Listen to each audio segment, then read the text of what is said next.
Hello बच्चों। JEE main के अंदर कौन से सवाल जो बार बार जेई मेन लगातार पूछते रहते हैं, उसमें जैसे मैंने आपको बताया था कि मैंने लगभग 111 या 112 के आसपास सवाल छांटे थे। उसमें से 80 क्वेश्चंस मैं आपके साथ पहले डिस्कस कर चुका हूँ। 32 सवाल मैं आपके साथ आज डिस्कस करूँगा। वो जो बाकी 80 क्वेश्चंस हैं प्लस जो केमिस्ट्री और फिजिक्स के अंदर भी जो मोस्ट आस्क्ड क्वेश्चंस हैं, वो सारे के सारे आपको इसी फोल्डर के अंदर आपको मिल जाएंगे।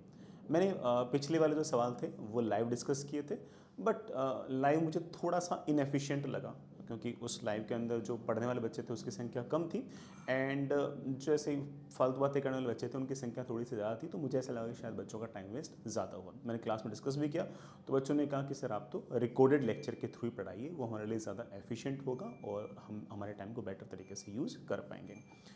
मेरी ऐसी फीलिंग है कि ये जो 112 क्वेश्चन है ये अगेन फिर से किसी न किसी शिफ्ट के अंदर वापस से पूछेंगे। जस्ट वैल्यूज चेंज होंगी, थोड़ी बहुत हल्की फुल्की कैलकुलेशन चेंज होंगी, बाकी सब कुछ बिल्कुल वैसे का वैसा ही रहेगा। मैं काफ़ी श्योर हूँ कि ये वाले सवाल बड़ा आप वापस से सेम सवाल आप वापस से जेई के अंदर देखेंगे। ठीक है, ऐसे ही मैथमेटिक्स और केमिस्ट्री के सवाल भी आपको इसी प्लेलिस्ट में मिल जाएंगे। कोशिश कीजिए कि सारे सवाल आप करके जाएँ। जो बैचेस वाले बच्चे हैं उनके पास बड़ा इनकी पीडीएफ भी पहुंच जाएंगी। पीडीएफ देखना चाहो तो पीडीएफ भी देख सकते हो। ऑल दो ये वाले सवाल बड़ा हमने आपसे अलग से मैप के टेस्ट के फॉर्म में भी हमने आप लोगों से डिस्कस कर रखे हैं।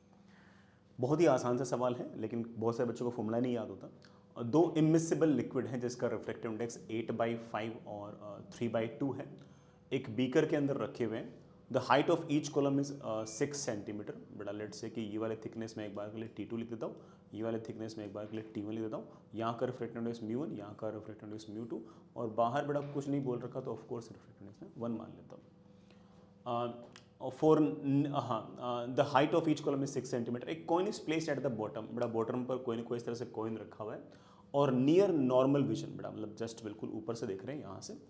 अपेरेंट डेप्थ कितनी होगी? ऑफ कोर्स बड़ा एक कॉइन कुछ ना कुछ ऐसे डिस्टेंस नीचे नजर आएगा या कॉइन यहाँ कहीं नजर आएगा, तो ये अपेरेंट डेप्थ मुझसे पूछिए।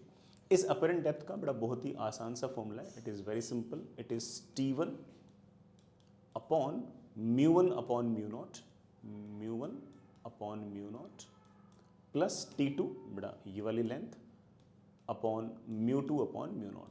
वो अलग बात है, बड़ा बाहर तो कुछ नहीं बोल रखा तो ऑफकोर्स μ0 तो अपन 1 ही मान के चलेंगे। Just put the values, get the answer. T1 की वैल्यू मेरे पास है 6 सेंटीमीटर अपॉन μ1 अपॉन μ0 8/5 अपॉन 1, तो 8/5 लिख दो बड़ा, 1 तो लिखने की जरूरत ही नहीं है। T2 इज अगेन बड़ा 6 सेंटीमीटर्स, μ2 अपॉन 3/2 अपॉन 1 3/2। ये कितना हो गया बेटा? 6×5 30, बटा 30/8 कितना हो गया? 15/4 हो गया। I think this is 15/4। ये कितना हो गया बेटा? 3 दूनी 6। आई थिंक बेटा this comes out to be 4। I think बेटा दिस इज 15/4 प्लस 4। बेटा 4 को अगर मैं ऐसे एलसीएम लूँ 16 और 31, आई थिंक बेटा 31/4 सेंटीमीटर बेटा मेरे पास आंसर आना चाहिए। α/4 सेंटीमीटर्स की फॉर्म में पूछ रखा तो ऑफकोर्स अल्फा कम्स आउट में 31। कोई अगर मुझसे पूछे कि शिफ्ट कितना होगा तो बड़ा शिफ्ट ये डिस्टेंस होगी, तो शिफ्ट अगर निकालना होगा तो 12 में से इस 31/4 को माइनस कर देंगे तो शिफ्ट भी पूछ सकते हैं। हो सकता है कि शिफ्ट इस बार पूछ लें। Speed of light in a media A and medium B are these and these. बड़ा ठीक है, स्पीड्स दे रखी है। The ray of light enters from medium B to A. बड़ा मीडियम बी से ए में लाइट आ रही है एंड किसी एंगल थीटा पर द रे सफर्स TIR। बड़ा कुछ टोटल इंटरनल रिफ्लेक्शन हो रहा है। ठीक है, सोचते मेरे पास ये मीडियम बी है, बड़ा मीडियम ये मेरे पास ए है। मीडियम बी के अंदर बड़ा स्पीड ऑफ लाइट जो है वो 1.5 × 10⁻10 सेंटीमीटर पर सेकेंड है और मीडियम ए के अंदर 2 × 10⁻10 सेंटीमीटर पर सेकेंड है। वैसे बड़ा मीटर पर सेकेंड में कन्वर्ट करने की कोई जरूरत नहीं है। ठीक है, ऐसे खास दिक्कत नहीं है। ठीक है, बी से ए की तरफ बड़ा रे आ रही है और किसी एंगल थीटा पर आ रही है। थीटा कितना हो कि टोटल इंटरनल रिफ्लेक्शन हो जाए? तो of course this theta should be more than critical angle. अभी क्रिटिकल एंगल कैसे निकालते हैं? Sine C is very simple. Sine C is very simple, मतलब sine of critical angle is very simple. Sine of critical angle is बड़ा of course यहां का refractive index upon यहां का रिफ्रेक्टिव इंडेक्स, रेयर मीडियम का refractive index upon denser medium का refractive index. तो मैं ऐसे लिखता हूं that is refractive index of A upon refractive index of B. Then refractive index थोड़ा मुझे सवाल में दे नहीं रखा, मुझे तो स्पीड ऑफ लाइट दे रखी है। और रिफ्रैक्टिव इंडेक्स ऑफ ए को बड़े आराम से लिखता हूँ c upon speed of light in medium A, और रिफ्रैक्टिव इंडेक्स ऑफ बी को मैं बड़ा आराम से लिखता हूँ c divide by speed of sound in B. तो आई थिंक बड़ा this comes out to be v B upon v A. और जैसे बड़ा मैंने मेरे पास ये v B upon v A आ गया, आई थिंक बड़ा मेरे पास ये 1.5 अपॉन 2 आ गया, I think that comes out be 3/4। तो क्रिटिकल एंगल की मेरे पास वैल्यू आ गई है साइन इनवर्स ऑफ 3/4। हमारा जो टोटल इंटरनल रिफ्लेक्शन होने के लिए angle theta should be greater than critical angle, and of course critical angle is sine inverse of 3/4। There must be some option like that, of course बड़ा तो गलत है, equal to है, theta should be greater than sine inverse of 3/4। फिर हालांकि कोई बच्चा कह सकता है मैं तुक्का मार सकता हूँ, मैंने पूछा बेटा कैसे तुक्का मार सकता है, बोलेगा देखो सर 4 में से 3 ऑप्शन में 3/4 है, तो 3/4 सीम्स है ना मोर गुड टू मी। और टी आई आर तब होता है जब एंगल थीटा किसी लिमिट से बड़ा होता है, तो है ना इक्वल टू हो नहीं सकता, लेस देन हो नहीं सकता, बड़ा तो यही होगा, ठीक है। एनीवेज खैर मैं तो खैर कॉन्सेप्ट सिखा रहा था, किन बातों में आ गया। बहुत ही बढ़िया सवाल है, मोस्टली बच्चों से बड़ा ये वाला सवाल गलत सवाल होगा, मैं बताता हूँ किसके पीछे क्या कॉन्सेप्ट है। अगेन इस तरह का सवाल पूछ सकते हैं, अच्छे सवालों में से कंसिडर होगा। Power of a lens by convex lens is 1.25 dioptre या फिर मीटर इनवर्स, ध्यान रखना पड़ेगा मीटर इनवर्स है, इन ए पर्टिकुलर मीडियम। और refractive index of lens is 1.5, बेटा लेंस का जो रिफ्रैक्टिव इंडेक्स है वो 1.5 है। रेडियस ऑफ कर्वेचर बेटा 20 और 40 दे रखे हैं, ठीक है। और refractive index of surrounding, surrounding का रिफ्रैक्टिव इंडेक्स पूछ रखा है। अब इसमें सबसे बड़ी गलती क्या होती है, बच्चा सोचता है कि sir power is 1 upon focal length, and of course focal length हमें मीटर के अंदर रखनी है, सही बात है। ये वाला फॉर्मूला जो है ये वैक्यूम के अंदर या एयर के अंदर सही है, बाकी मीडियम के अंदर पावर का जो फॉर्मूला है वो 1 अपॉन एफ नहीं होता, बल्कि refractive index of surrounding upon F होता है, ठीक है। तो ये मेन मिस्टेक है बेटा जो बच्चा करता है, ठीक है। बच्चा ऊपर वाला फॉर्मूला लगा देता है। 1 अपॉन फोकल लेंथ का फॉर्मूला क्या है बेटा, 1 अपॉन फोकल लेंथ का फॉर्मूला मेरे पास है और refractive index of lens upon surrounding -1 into 1 upon R1 -1 upon R2। बेटा अगर मुझे पावर चाहिए तो refractive index of surrounding into refractive index of lens upon surrounding -1 into 1 upon R1 -1 upon R2। बेटा हमें R1 R2 विद साइन लिखने, ये हमें आना चाहिए। कुल मिलाकर मेरे पास बड़ा फॉर्मूला मेरे ख्याल से आ गया refractive index of lens minus surrounding into 1 upon R1 -1 upon R2। मेरे पास ये लेंस है इस तरीके से, लेंस का खुद का जो रिफ्रैक्टिव इंडेक्स है वो मेरे पास 1.5 है, सराउंडिंग का रिफ्रैक्टिव इंडेक्स मुझसे सवाल के अंदर पूछ रखा है, ये मेरे पास R1 है, लेट्स बेटा R1 मेरे पास है 20, ये मेरे पास R2 है बेटा this comes out with 40, let's say बेटा रेस जा रही है इस तरफ, तो ये वाली साइड आपके पास प्लस, ये वाली साइड आपके पास माइनस, एक एक करके लिखते हैं। पावर कितना दे रखा है 1.25 मीटर इनवर्स दे रखा है। देखो यार मैं बहुत ही क्लियरली बोल दूँ, यूनिट्स का ध्यान रखना पड़ेगा, है ना, क्योंकि ये R1 R2 जो ना ये आपके पास सेंटीमीटर में है, ये पावर बेटा आपके पास मीटर में है, तो या तो इनको भी मीटर में लिखो या बेटा उसको सेंटीमीटर में लिखो, तो कुछ ना कुछ तो करना पड़ेगा। तो एक काम करते हैं सबको मीटर में लिख लेते हैं, ठीक है। पावर मेरे पास ये है, पावर है 1.25 मीटर इनवर्स, ठीक है, तो मैंने 1.25 लिख दिया। और रिफ्रैक्टिव इंडेक्स ऑफ लेंस, अरे ये तो लिख दो ना, रिफ्रैक्टिव इंडेक्स ऑफ लेंस मेरे पास है 1.5 minus refractive index of surrounding, ये मुझे निकालना है, और 1 upon R1 -1 upon R2। Raise आ रही है इस तरफ, R1 जो है बेटा प्लस साइड में है, तो मुझे यहाँ पर 20 लिखना चाहिए, 20 की जगह बेटा मैं 0.2 लिख रहा हूँ, चलेगा। -1 अपॉन R2, R2 बेटा R2 का जो सेंटर है वो नेगेटिव साइड में है, तो -40, बेटा 40 को मैं 0.4 लिख रहा हूँ, बेटा माइनस माइनस क्या हो जाएगा प्लस, और मेरे पास जाएगा 1.25 is equals to refractive index of lens minus refractive index of surrounding, बेटा मेरे पास ये आ गया प्लस, नीचे बेटा मेरे ख्याल से 0.4 आ गया, ऊपर बेटा मेरे ख्याल से 2 + 1 बेटा दैट कम्स आउट विद 3 आ गया, मेरे पास आ गया refractive index of lens minus refractive index of surrounding is equals to 1.25 into 0.4 upon बेटा 3, 1.24 इंटू बेटा 4 बेटा कितना हो जाएगा 5.5 है क्या बेटा, कितना हो गया बेटा 1.25 इंटू 2 कितना होगा बेटा 2.5 इंटू बेटा, हाँ बेटा आई थिंक बेटा ये मेरे पास आ गया 0.5/3 मेरे पास आ गया, और रिफ्रैक्टिव इंडेक्स ऑफ लेंस बेटा 1.5 minus refractive index surrounding is equals to 0.5/3। मेरे पास रिफ्रैक्टिव इंडेक्स ऑफ सराउंडिंग बड़े आराम से आ गया 1.5 माइनस 0.5/3। आई थिंक बेटा कितना आ गया answer 4.5 minus 0.5, I think that comes out 4/3। There must be some option like that but that comes out to be 4/3। तो जो मेन कॉन्सेप्ट था बेटा मैंने आपको सिखा दिया है, बाकी तो ठीक है कैलकुलेशन ठीक है। नेक्स्ट इज अच्छा सवाल है, मतलब मैंने अगेन कॉम्बिनेशन ऑफ लेंसेज पे सवाल तो खूब सारे थे, मैंने जानबूझ के जिसकी लैंग्वेज थोड़ी सी टफर साइड की थी वो लिया है ठीक है। एक कॉन्केवो कॉन्वेक्स लेंस है जिसकी रिफ्रैक्टिव इंडेक्स 1.5 है, रेडियस ऑफ कर्वेचर बड़ा उसके 30 और 20 सेंटीमीटर है ठीक है। The concave surface is upward and filled with a liquid of refractive index 1.3। The focal length of the liquid glass combination. करता हूँ बेटा सोचता हूँ। सबसे पहली बात कॉन्केवो कॉन्वेक्स है, तो ये वाले साइड मेरे पास कॉन्वेक्स, ये वाले साइड मेरे पास कॉन्केव ठीक है। अब बच्चा सोचेगा सर कौन सा कॉन्वेक्स कौन सा कॉन्केव। अगर कॉन्केवो कॉन्वेक्स है तो कुल मिलाकर कॉन्वेक्स लेंस ही है। अगर कॉन्वेक्स लेंस है तो जो कॉन्वेक्स वाली रेडियस ऑफ कर्वेचर होगी वो आपकी छोटी होगी। तो ये वाले जो साइड है ये आपके पास 20 सेंटीमीटर है, ये वाला जो साइड है ये आपके पास इसका रेडियस ऑफ कर्वेचर आपके पास 30 सेंटीमीटर है। इसका खुद का जो रिफ्रैक्टिव इंडेक्स है मेरे पास वो 1.5 है। जो कॉन्केव साइड है वो ऊपर की तरफ है और उसको मैंने पानी से भर रखा है और रिफ्रैक्टिव इंडेक्स 1.3 है। पानी से भर रखा है और रिफ्रैक्टिव इंडेक्स 1.3 है। पानी से अगर भर रखा है और इसका रिफ्रैक्टिव पानी का रिफ्रैक्टिव इंडेक्स 1.3 है तो ऑफ कोर्स ऊपर वाले जो सरफेस है तो मेरे पास क्या होगी फ्लैट होगी ठीक है। तो मेरे पास अब कुल मिला के दो लेंस हो गए, एक प्लेनो कॉन्वेक्स लेंस और एक ऑफ कोर्स एक कॉन्केवो कॉन्वेक्स लेंस। मुझे इस पूरे कॉम्बिनेशन का फोकल लेंथ पूछा है बेटा। फोकल लेंथ का फॉर्मूला आपको आना चाहिए और 1/f equivalent is equals to 1/f1 plus 1/f2।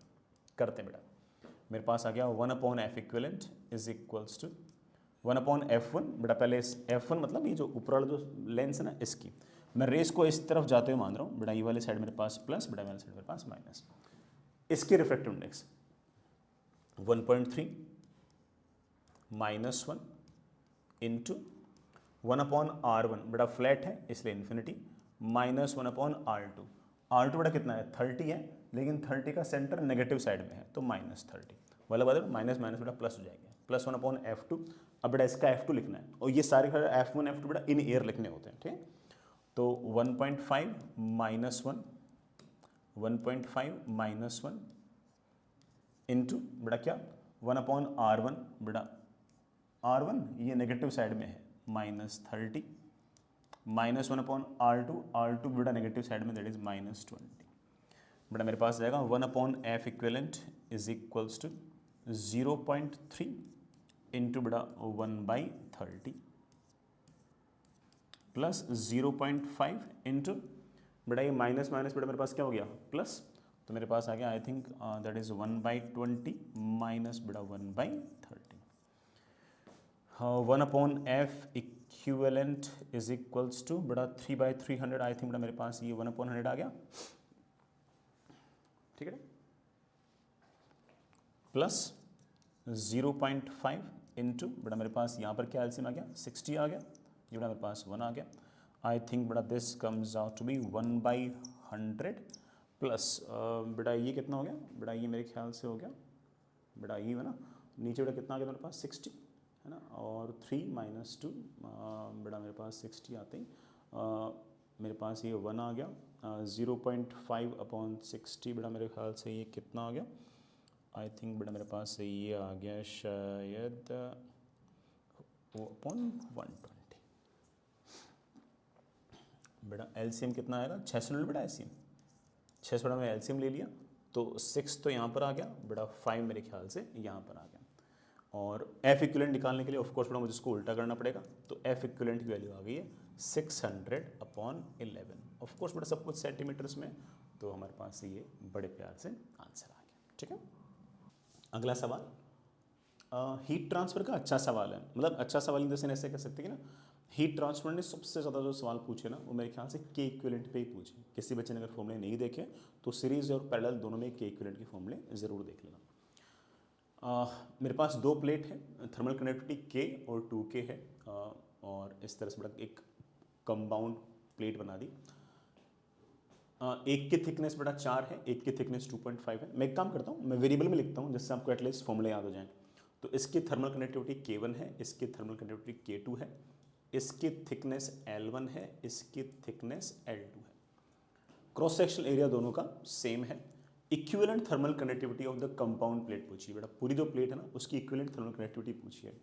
बहुत ही सिंपल फॉर्मूला है, जब भी इक्विवेलेंट थर्मल कंडक्टिविटी सीरीज में पूछे तो L1 plus L2 upon K equivalent is always equals to L1 upon K1 plus L2 upon K2। Series में अगर इस तरह से आपके पास अगर रॉड्स लगी बेटा, सीरीज में लगी हुई है, यहाँ का टेम्परेचर 100 है, वहाँ का टेम्परेचर 0 है, तो करंट ऐसे आ रहा है। तो इक्विवेलेंट थर्मल कंडक्टिविटी अगर पूछें और सीरीज में लगी हो तो K इक्विवेलेंट बिल्कुल सिंपल फॉर्मूला है। 3 हो गई, 4 हो गई, तब भी फॉर्मूला यही रहेगा। मान के चलो बेटा किसी न किसी पेपर में फिर से वाला सवाल आना ही है। L1 प्लस L2 कितना हो गया? 6.5। सेंटीमीटर मीटर की चिंता करने की जरूरत नहीं, बेटा दोनों तरफ कैंसिल हो जाएगा। L1 कितना है? 4, ठीक है। K1 कितना है? K। L2 कितना है? 2.5। इसका K कितना है? 2K। बस बेटा हो गया। 6.5 upon K equivalent is equals to बेटा 2 की तो एलसीएम आ गया 8 और बेटा 2.5 कितना हो गया? 10.5। तो मेरे पास K इक्विवेलेंट की बेटा वैल्यू आ गई, बेटा कितनी आ गई? 13K upon 10.5। बेटा इसको क्या लिख सकता हूँ? 130 अपॉन 105K। बेटा 1 प्लस 5 बाई अल्फा लिखने के लिए कर रखा है, तो बेटा मैं क्या लिखता हूँ इसको? 1 प्लस बेटा क्या लिखूँ? 105 25 25 बटे 105 25 बटे 105 ऑफ K। बेटा अगर इसमें कन्वर्ट करूँ तो मैं कह सकता हूँ कि इट इज़ 1 प्लस ऊपर बेटा 5, बेटा 105 को बेटा जरा 25 से डिवाइड करना, कितना? 26 आ गया? 26। तो 1 प्लस 5 बाई 26 है ना? नहीं बेटा 26 नहीं, 21 आएगा ना यार, सॉरी 21 आएगा ना, क्योंकि 21 पंजे 105। हाँ ठीक है। 1 प्लस 5 बाई 21 के, तो 1 प्लस 5 बाई 21 ऑफ के। बेटा के इधर लिखा हुआ है, अल्फा के लिए पूछ रखी है, अल्फा कम्स आउट बाई 21, ठीक है। मॉडर्न फिजिक्स का सवाल अगेन बेटा, जो सवाल मैं लेके आया हूँ ये सारे के सारे सवाल बहुत ही रिपीटेटिव हैं, बार बार पूछ रखे हैं। 2 ग्राफ दे रखे हैं बेटा, मेरे ख्याल से ये स्टॉपिंग पोटेंशियल है और मेरे ख्याल से फ्रीक्वेंसी है। Figure shows the variation of stopping potential with frequency for 2 photosensitive M1 and M2। ठीक है, अच्छी बात है। The slope value of H by e बेटा कोई ना कोई H बड़ा प्लैंक्स कांस्टेंट है और E आपके पास चार्ज ऑफ इलेक्ट्रॉन। सही लग रहा है मेरे ख्याल से? ये जो स्लोप होगा ना इनका बेटा वो H बाई होगा, शायद सही लग रहा है। देखते हैं कैसे। स्टॉपिंग पोटेंशियल का फॉर्मूला क्या है? के मैक्स का फॉर्मूला बेटा मेरे ख्याल से होता है अकेले फोटोन की एनर्जी -5। स्टॉपिंग पोटेंशियल मेरे ख्याल से होता है इस तरह से के मैक्स के साथ रिलेटेड है ना। तो मेरे पास स्टॉपिंग पोटेंशियल बड़े आराम से आ जाएगा H by e into frequency -5 by e. देख सकते हो बेटा, ये आपके पास y एक्सिस में है, ये फ्रीक्वेंसी आपके पास x एक्सिस में है, तो ये h बाई ई बेटा ऑब्वियस बात है कि आपका स्लोप हो गया, और जो -5 बाई ई है ये बेटा ऑफकोर्स आपके y नेगेटिव में y इंटरसेप्ट हो गया। तो ये h बाई ई जो स्लोप है ये तो मुझे सही लग रहा है, तो पहला statement seems okay to me. M2 will emit photoelectrons of greater kinetic energy for the incident radiation having same frequency। Same frequency के लिए M2 जो है ना उससे ज़्यादा काइनेटिक एनर्जी आएगी। चेक कर लेते हैं।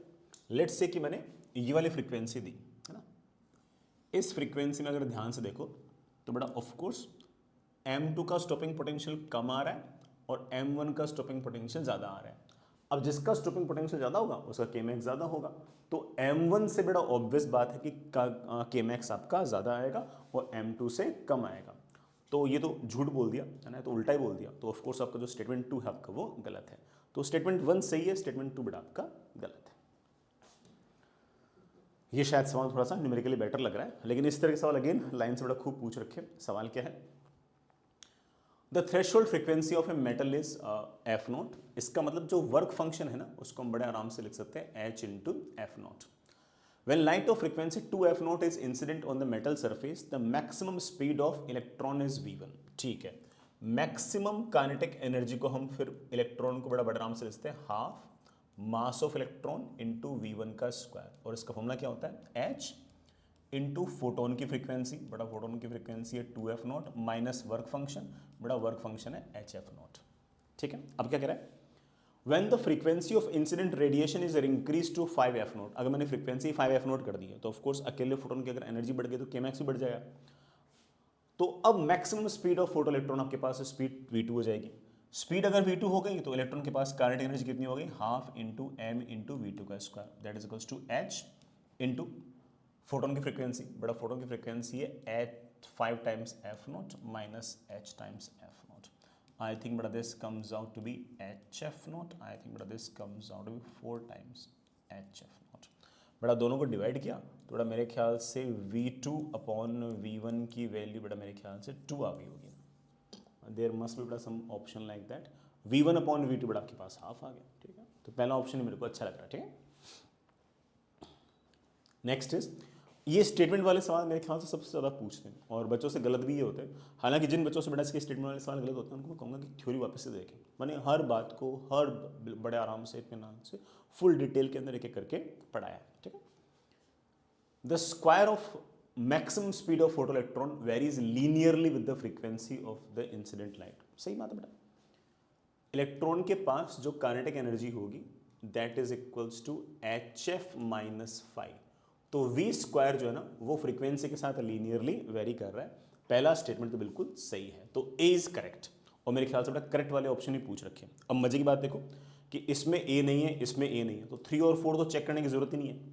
ठीक है, सिर्फ और सिर्फ ऑप्शन 1 और 2 में से कोई ना कोई सही होगा, तो तुम तो या तो बी ऑप्शन चेक कर लो या ई ऑप्शन चेक कर लो, सी और डी ऑप्शन पढ़ने का फायदा नहीं है। ठीक है, सिर्फ और सिर्फ बी और ई पढ़ लो, अपना आंसर आ जाएगा। मैं तो सारे पढ़ दूंगा बट एक्चुअल एग्जाम में बच्चा सिर्फ और सिर्फ बी और ई ऑप्शन ही पढ़ेगा। ठीक है, the value of saturation current increases on moving the source of light away from the metal surface. झूठ बात है तो, बल्कि मेटल सरफेस के नजदीक अगर सोर्स होगा तो ज्यादा फोटॉन्स प्लेट पे गिरेंगे। अगर आप दूर ले जाओगे तो अब कम फोटॉन्स इसके पास पहुंचेंगे, फोटॉन्स कम पहुंचेंगे तो इलेक्ट्रॉन्स कम निकलेंगे, इलेक्ट्रॉन्स कम निकलेंगे तो फोटो करंट तो कम आएगा। तो ये कह रहा है कि जैसे जैसे मैं उसको दूर ले जाऊंगा सैचुरेशन करंट बढ़ेगा। अरे बढ़ेगा नहीं, घटेगा। तो ऑब्वियस बात है कि बी आपका गलत है, बी आपका गलत है, तो ये आंसर हो ही नहीं सकता, और आंसर आपका ऑफ कोर्स है ना ये सेकंड वाला होगा। बट ठीक है, बच्चा तो कर चुका बेटा जेईई मेन के अंदर, लेकिन मैं तो सिखाने के लिए बैठा हूँ ना, मैं तो सारे स्टेटमेंट सिखाने के लिए बैठा हूँ, क्योंकि मुझे थोड़ी पता है कि अब ये वाले सी डी ई ऑप्शन नहीं आएंगे, सी डी ई वाले बेटा लैंग्वेज वाले सवाल आ सकते हैं, इसलिए मैं तो सारे पढ़ाऊंगा। Maximum kinetic energy of photoelectron decreases on decreasing the power of light emitting diode source. Maximum kinetic energy of photoelectron decreases on decreasing the power of LED. नहीं, गलत बात है। मैक्सिमम काइनेटिक एनर्जी जो है ना वो तो लाइट के टाइप पर डिपेंड करती है, पावर पर डिपेंड नहीं करती है। और लाइट एमिटिंग डायोड अगर फिक्स है कि ये लाइट एमिटिंग डायोड है, ये रेड कलर की लाइट दे रहा है, तो फ्रीक्वेंसी फिक्स हो गई। फ्रीक्वेंसी अगर फिक्स हो गई तो केमैक्स तो फिक्स हो गया। हाँ, अगर आप पावर घटा रहे हो तो आप नंबर ऑफ फोटॉन्स कम भेज रहे हो, और अगर नंबर ऑफ फोटॉन्स कम भेज रहे हो तो नंबर ऑफ इलेक्ट्रॉन्स कम निकलेंगे, और ऑफकोर्स फोटो करंट आपका कम होगा। फोटो करंट कम होगा लेकिन आपके केमैक्स पे कोई फर्क नहीं पड़ेगा, तो of course C is wrong. The immediate emission of photoelectron out of metal surface cannot be explained by particle nature of light। बड़ा झूठ, बल्कि पार्टिकल नेचर को सपोर्ट करने के लिए हमारे पास सबसे बड़ा आर्गुमेंट जो थे वो यही थे। एक तो ये आर्गुमेंट था कि एक स्पेसिफिक फ्रीक्वेंसी से छोटी फ्रीक्वेंसी या फिर स्पेसिफिक वेवलेंथ से ज़्यादा वेवलेंथ की जो लाइट है उसकी कितनी ही इंटेंसिटी गिरा दो वो कभी भी इलेक्ट्रॉन को बाहर नहीं निकाल सकती। ठीक है, और दूसरा ये था कि एक इंस्टेंटेनियस इफेक्ट है। ठीक है, existence of threshold wavelength can not be explain by wave nature of light. बेटा बिल्कुल सही बात है। थ्रेशोल्ड वेवलेंथ जो ना उससे ज़्यादा वेवलेंथ के जो फोटॉन्स हैं वो कितने गिरा दो वो कभी भी है ना इलेक्ट्रॉन बाहर नहीं निकाल पाएंगे। ये चीज़ आप किससे एक्सप्लेन कर सकते हो बेटा? ये चीज़ आप पार्टिकल नेचर से एक्सप्लेन कर सकते हो बेटा, आपकी जो वेव नेचर है उससे एक्सप्लेन नहीं कर सकते। तो E of course seems correct to me. In a photoelectric experiment, ultraviolet light of wavelength 280 nanometer is used with lithium cathode having work function this. If the wavelength of incident light is switched to 400 nanometer, what will be the change in stopping potential? Stopping potential पहले कितना था और बाद में कितना था उसका difference पूछा है। Stopping potential का फॉर्मूला बेटा बहुत ही क्लियर सा है। बेटा क्या फॉर्मूला है? एनर्जी ऑफ फोटोन बड़ा h C by lambda upon e minus work function upon e, बस इतना सा फॉर्मूला है। हालांकि बेटा मैं एच एफ भी लिख सकता था, मैंने जानबूझ के बेटा एच सी बाई लेमडा इसलिए लिखा क्योंकि मतलब लेमडाज दे रखे थे सवाल में। अब मैं यहाँ पर एक छोटी सी बात और बोलूँगा, है ना, जो मेरे ख्याल से मेरे बच्चों को पसंद आएगी। वैसे बेटा एच और सी की वैल्यू दे रखी है, तो बेटा आप एच और सी एस आई यूनिट में भी लिख सकते हो और बाद में इलेक्ट्रोवोल्ट में कन्वर्ट भी कर सकते हो, लेकिन मैंने आपको एच इंटू सी की वैल्यू याद भी करा रखी है ना। एच इंटू सी जो है इसको आप 12,420 इलेक्ट्रोवोल्ट एंगस्ट्रॉम भी लिख सकते हो, या फिर बेटा 1242 इलेक्ट्रोवोल्ट नैनोमीटर भी लिख सकते हो। ठीक है, तो या तो बेटा ठीक है ऐसा आई यूनिट में सब कुछ दे रखा है, लिख देना ऐसा यूनिट में सब कुछ, अदरवाइज बेटा ये यूज कर लो। तो पहली बार जो स्टॉपिंग पोटेंशियल है वो कितना है बेटा, कितना है H C by lambda, H C कितना है 1242 इलेक्ट्रोवोल्ट नैनोमीटर, लेमडा बेटा पहले बेटा लेमडा कितना है 280 नैनोमीटर इंटू ई, बेटा ई से ई कैंसिल, माइनस 5 बाई ई, बेटा 5 कितना है 2.5 इलेक्ट्रोवोल्ट अपॉन ई, बेटा ई से ई कैंसिल, ये भी वोल्ट में, बेटा नैनोमीटर से नैनोमीटर कैंसिल, ये भी वोल्ट में, ये बेटा वोल्ट में, बड़ा आराम से हमारा काम बन जाएगा। अगली बार बेटा स्टॉपिंग पोटेंशियल कितना होगा, अगेन एच सी बेटा वापस से 1242, बेटा वापस से बेटा मेरे ख्याल से यूनिट लिखने की जरूरत नहीं है, अपॉन लेमडा, अब बेटा लेमडा कितना है 400 माइनस बेटा 2.5 इलेक्ट्रोवोल्ट अपॉन इलेक्ट्रो, बेटा 2.5 बचेगा। ये बेटा पहले स्टॉपिंग पोटेंशियल, बेटा बाद में आपका स्टॉपिंग पोटेंशियल। ऑफ कोर्स बेटा पहले वाला स्टॉपिंग पोटेंशियल बड़ा है, बेटा बाद वाला आपका छोटा है। डिफरेंस पूछा है बेटा, डिफरेंस बेटा मेरे पास आएगा of course V1 minus V2, बेटा इसमें से इसको माइनस करना, तो ये वाली टर्म बेटा आपके पास कैंसिल हो जाएगी और मेरे पास आ जाएगा शायद बेटा 1242, बेटा ब्रैकेट में क्या हो जाएगा 1/280 माइनस बेटा 1/400। ठीक है बेटा, इसको बड़ा सॉल्व कर लो, आपका बड़ा आंसर आ जाएगा। और बड़ा ऑब्वियस बात है कि आपका जो आंसर आएगा बड़ा वो बड़े आराम से आपके पास बड़ा वोल्ट्स के अंदर बड़ा आपका अच्छे से आंसर आ जाएगा। मैं इसके लिए कैलकुलेटर यूज़ कर लूँ, हालांकि कैलकुलेशन बड़ा वैसे भी आसान है, बट ठीक मैं कर लेता हूँ। हाँ बेटा 1242 डिवाइड बाई 280, बेटा ये 4.4357 माइनस बेटा 1242 माइनस 400, सॉरी मैंने बेटा 1242 डिवाइड बाई 400, ये तो इजी वाला था 3.105।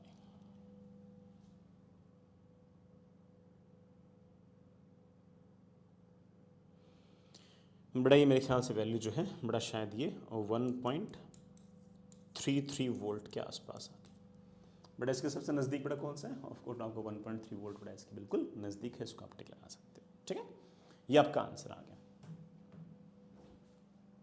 अगला सवाल है कि इलेक्ट्रॉन है, मास m है और उसके पास स्पीड जो है वो v0 i कैप है। ठीक है, एंटर से magnetic field v0 j cap, तो वेलोसिटी के परपेंडिकुलर डायरेक्शन मैग्नेटिक फील्ड में एंटर करता है, तो ऑफ कोर्स बड़ा वो ऐसे सर्कुलर मोशन टाइप कुछ करेगा, स्पीड ऑफ कोर्स उतनी रहेगी, मैग्नेटिक फील्ड स्पीड चेंज नहीं करती।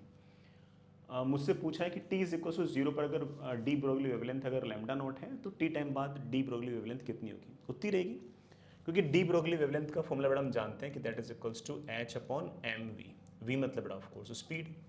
चार्ज पार्टिकल अगर मैग्नेटिक फील्ड में अगर एंटर हो गया तो उसकी वेलोसिटी चेंज होगी लेकिन स्पीड उतनी रहेगी, मतलब वेलोसिटी का जो मैग्नीट्यूड है ना वो उतना रहेगा, और अगर वो उतना रहेगा तो लैम्डा भी तो उतना रहेगा। अगला सवाल करते हैं, the de Broglie wavelength of an electron and a photon are lambda E and lambda P. Electron की de Broglie wavelength lambda E है और फोटोन की वेवलेंथ जो है वो लैम्डा पी है। For the same kinetic energy of electron and photon, दोनों की एनर्जी सेम है, मतलब इस इलेक्ट्रॉन की जो काइनेटिक एनर्जी है वो और जो फोटोन की एनर्जी है वो एग्जैक्टली सेम है। अब फोटोन की काइनेटिक एनर्जी नहीं होती, फोटोन की तो एनर्जी होती है, वो दोनों सेम है। मुझसे क्या पूछ रखा है, दोनों की वेवलेंथ के बीच में रिलेशन पूछ रखा है, निकाल देंगे। इलेक्ट्रॉन की डी ब्रोगली वेवलेंथ हम लोगों को लिखनी आती है, that is h upon momentum. Momentum को हम बड़े आराम से लिख सकते हैं रूट ऑफ 2m इंटू उसकी काइनेटिक एनर्जी, लेट्स बड़ा उसकी काइनेटिक एनर्जी है E। इसकी काइनेटिक एनर्जी और फोटोन की एनर्जी सेम है। फोटोन की एनर्जी का बड़ा फॉर्मूला हम जानते हैं ऑफ कोर्स बड़ा hc अपॉन बेटा ऑफ कोर्स लेमडा पी बेटा, तो that comes out be H तो ठीक है, रूट के अंदर बेटा क्या जाएगा, लेमडा पी तो ऊपर आ जाएगा अपॉन 2mhc। अब ये लेमडा ई है, ये एच एम सी ये तो सब कांस्टेंट ही है, हम बड़े आराम से ऐसा कह सकते हैं कि lambda E is directly proportional to root of lambda P, ठीक है, या फिर बेटा ऐसा कह सकता हूं कि lambda p is directly proportional to square of lambda e. तो आई थिंक मेरे ख्याल से ये सबसे एप्ट ऑप्शन है।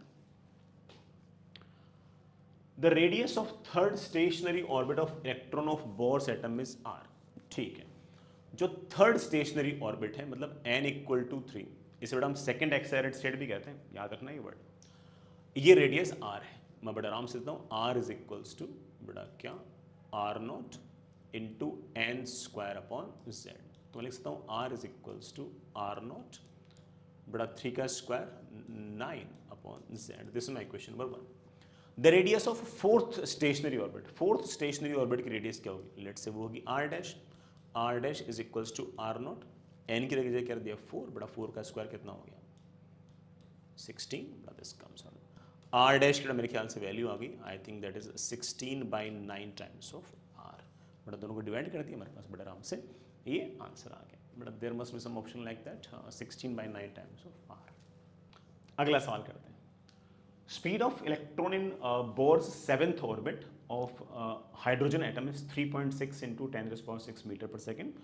The corresponding speed of electron in third orbit का जो इलेक्ट्रॉन है उसकी स्पीड कितनी होगी, उसके लिए फॉर्मूला याद होना चाहिए।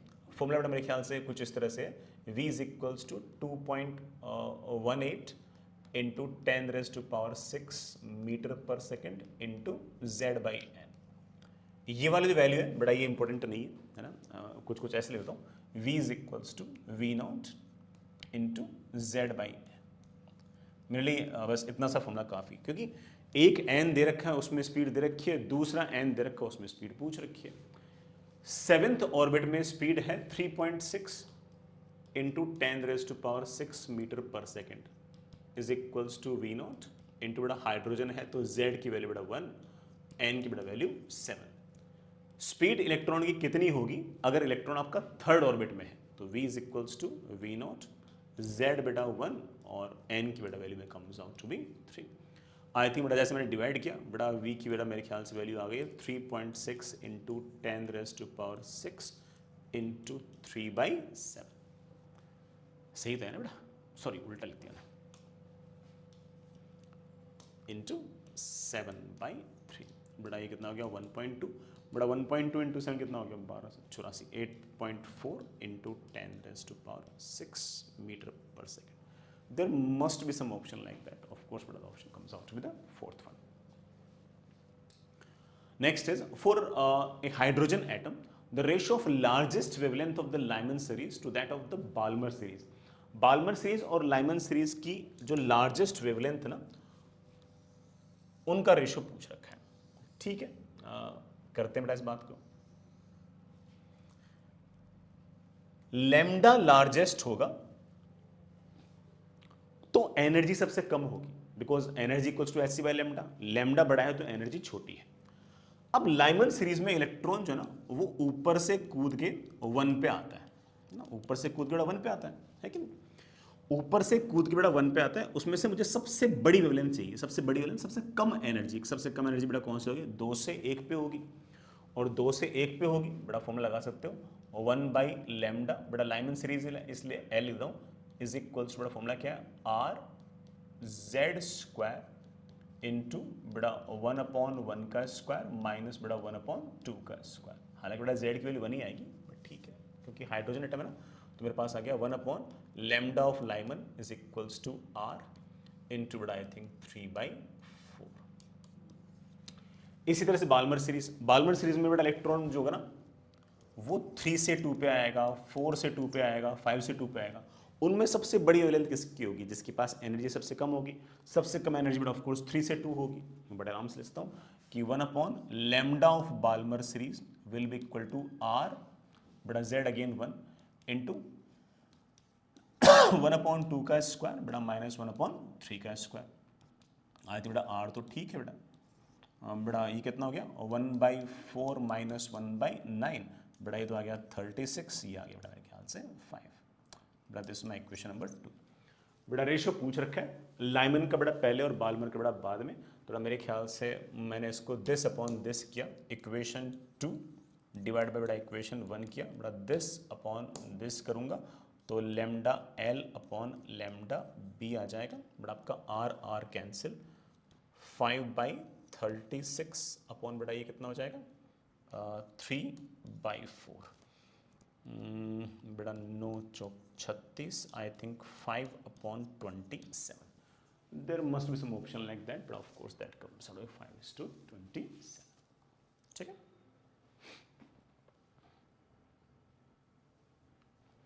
The energy level of hydrogen atom are shown, बेटा ठीक है, on the transition corresponding to the emission of the shortest wavelength. भाई delta E is equals to H C by lambda, lambda सबसे कम होगा तो ऑफकोर्स एनर्जी डिफरेंस मैक्सिमम होगा। इन सब में एनर्जी डिफरेंस सबसे ज़्यादा कौन सा होगा, तो देख लो बेटा एनर्जी डिफरेंस बेटा मेरे ख्याल से 3 से 1 वाला एनर्जी डिफरेंस सबसे ज़्यादा है।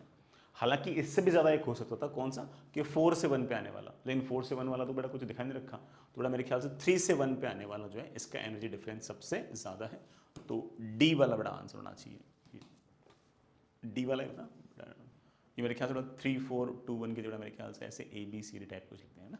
ठीक,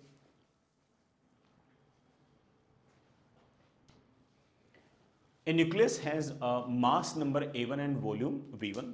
Another nucleus has mass number A2 and volume V2. The relation between mass numbers, बड़ा mass numbers का रेशियो मुझे दे रखा है, तो वॉल्यूम का रेशियो पूछा है। ठीक है, वॉल्यूम इज इक्वल्स टू 4/3 पाई, बड़ा ऑफ कोर्स रेडियस की पावर क्यूब, रेडियस का बड़ा फॉर्मूला होता है आर नॉट इंटू ए की पावर 1/3 इसका क्यूब, थोड़ा मेरे पास आएगा that is equals to 4/3 pi, R naught बेटा कोई ना कोई फिक्स कांस्टेंट है, इनटू बड़ा ऑफ कोर्स आपका A, 4/3 constant, pi constant, R naught भी कांस्टेंट, तो volume is directly proportional to A. तो बड़े आराम से ऐसा कह सकता हूं कि V2 upon V1 is basically A2 upon A1, और बेटा मेरे ख्याल से A2 अपॉन A1 की बेटा वैल्यू कितनी आ गई है 4, तो this should be our answer. अगला सवाल करते हैं, नेक्स्ट इज असर्शन रीजनिंग वाला सवाल है, लेकिन सवाल थोड़ा सा आसान है, सुनते हैं। स्टेटमेंट 1 असर्शन क्या कह रहा है, न्यूक्लियर डेंसिटी ऑफ न्यूक्लियाइड्स, बेटा कुछ न्यूक्लियाइड्स दे रखे हैं, कैन बी अरेंज्ड एज, कि इसकी डेंसिटी ज़्यादा है उसकी कम है वगैरह वगैरह। वी ऑल नो दैट कि it is of course false, है ना, क्योंकि सारे के सारे जो न्यूक्लियस हैं, है ना, सबकी डेंसिटी सेम रहती है, मोर और लेस सबकी डेंसिटी लगभग लगभग सेम ही रहती है, तो हम ऐसे कोई है ना इनइक्वलिटी टाइप उनके बीच में नहीं लगा सकते। All the nucleus have same density. The radius r of nucleus is related to the mass number a, as r is equals to r naught a की power 1/3. Of course this formula is correct. इस r naught की बेटा value जो है वो 1.2 या फिर 1.1 Fermi के आसपास रहती है, and this is a very standard formula for the radius of nucleus. काफ़ी अच्छा सवाल। Energy released when two neutrons fuse to form a helium nucleus is, binding energy पर नंबर ऑफ न्यूक्लियन ड्यूट्रॉन की भी दे रखी है और हमारी इस हीलियम की भी दे रखी है, तो हमारे पास 1H2 प्लस 1H2 दोनों फ्यूज होते हैं और 2He4 बनाते हैं। ऑफ कोर्स बड़ा कुछ ना कुछ साथ साथ में एनर्जी भी रिलीज होगी, न्यूक्लियर फ्यूजन की रिएक्शन है तो एनर्जी रिलीज तो होगी होगी। ये एनर्जी निकालने के दो रास्ते हैं, एक रास्ता है मास डिफेक्ट इनटू c² वाला फॉर्मूला, और दूसरा फॉर्मूला है binding energy of product minus binding energy of reactant. Obvious बात है बेटा इस वाले फॉर्मूले का ऐसा यूज नहीं, क्योंकि सवाल के अंदर मासेस वगैरह नहीं दे रखे हैं, सवाल में तो मास डिफेक्ट दे रखे हैं, सॉरी बाइंडिंग एनर्जीज दे रखी है। Binding energy of product, helium की बाइंडिंग एनर्जी दे रखी है 7 मेगा इलेक्ट्रोवोल्ट, सॉरी बेटा गलत बोल दिया मैंने, हीलियम की बाइंडिंग एनर्जी नहीं दे रखी है, हीलियम की बाइंडिंग एनर्जी पर नंबर ऑफ न्यूक्लियन दे रखी है, बाइंडिंग एनर्जी पर नंबर ऑफ न्यूक्लियन दे रखी है।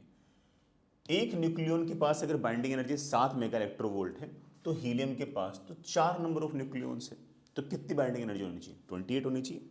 तो बाइंडिंग एनर्जी ऑफ प्रोडक्ट जो होगी बेटा वो ऑफ कोर्स 7 × 4 मेगा इलेक्ट्रोवोल्ट होगी। What is the binding energy of reactant, reactant आपका ड्यूट्रॉन है और उसकी बाइंडिंग एनर्जी पर नंबर ऑफ न्यूक्लियन 1.1 है, लेकिन 1.1 एक न्यूक्लियन की बात कर रहे हैं और इसके पास तो बड़ा कितने न्यूक्लियंस हैं, 4 न्यूक्लियंस हैं, एक ड्यूट्रॉन के पास दो न्यूट्रॉन फ्यूज होते हैं 4, तो ऑफ कोर्स बड़ा 1.1 मल्टीप्लाइड बाई 4, बड़ा ये तो आ गया 28, बड़ा मेरे पास ये आ गया 4.4, सब बड़ा मेगा इलेक्ट्रोवोल्ट में है, I think it should be 23.6 mega electronvolt, there must be some option like that, but that comes out with the fourth option. ठीक है, अच्छा सवाल, बड़ा बढ़िया सवाल। सुनना, the width of one of the two slits in Young's double slit experiment is 3 times the other slit।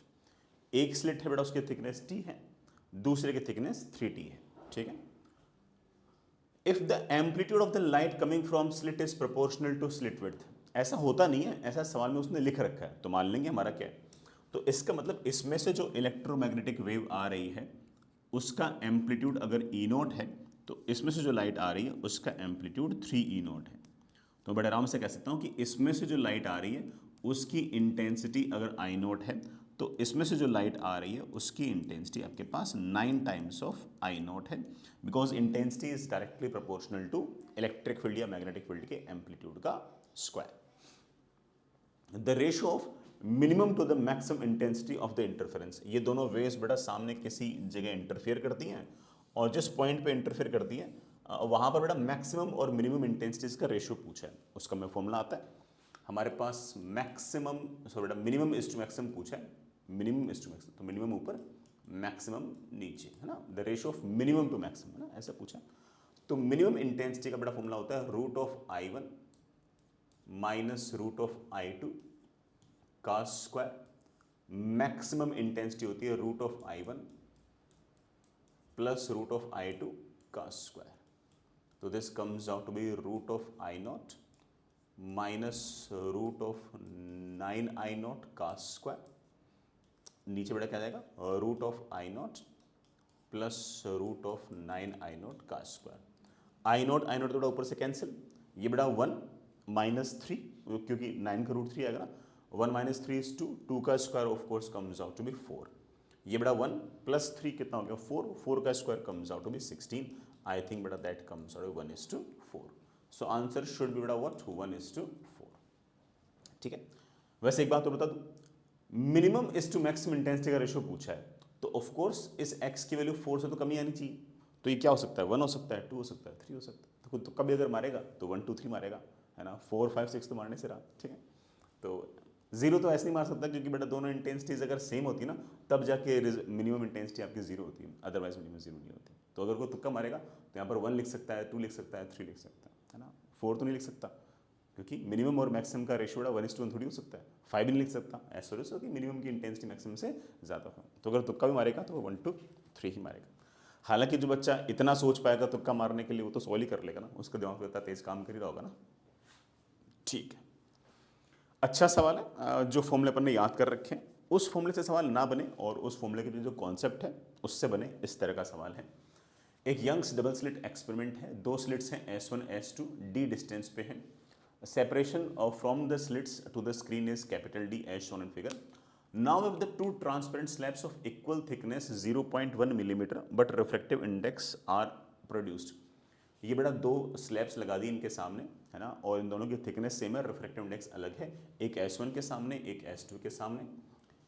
The central fringe spot will shift by, जो central fringe width यहाँ बनती थी वो कितनी शिफ्ट हो जाएगी, अच्छा शिफ्ट भी हो जाएगी ना, वो पूछ रखा कितनी नंबर ऑफ फ्रिंजेस शिफ्ट हो जाएगी, है ना, मतलब ऐसे नहीं पूछ रखा कि बताओ 5 मिलीमीटर शिफ्ट हुई है, 6 मिलीमीटर शिफ्ट हुई है, वो ऐसे पूछे कितनी फ्रिंज विड्थ शिफ्ट हुई है, तो वो ठीक है निकाल लेंगे। इसके लिए बड़ा ऑफकोर्स में चीज़ें थोड़ी सी हल्की सी बड़ा बेसिक से तो आनी ही चाहिए। तो हमारे पास क्या कहानी है बड़ा, मेरे पास ये कहानी है कि ये मेरे पास बड़ा पहला वाला जो कार्डबोर्ड है वो, ये बड़ा इसका परपेंडिकुलर बाइसेक्टर और इसके सामने बड़ा यहाँ पर आपकी स्क्रीन। ठीक है, कूल। आपने क्या किया, आपने बेटा यहाँ पर 2 स्लिट्स बना रखी है, एक S1 बेटा एक S2। इस ऊपर वाले स्लिट को मैं एक बार के लिए S1 कह दूं, बेटा नीचे वाले स्लिट को मैं एक बार के लिए S2 कह दूं।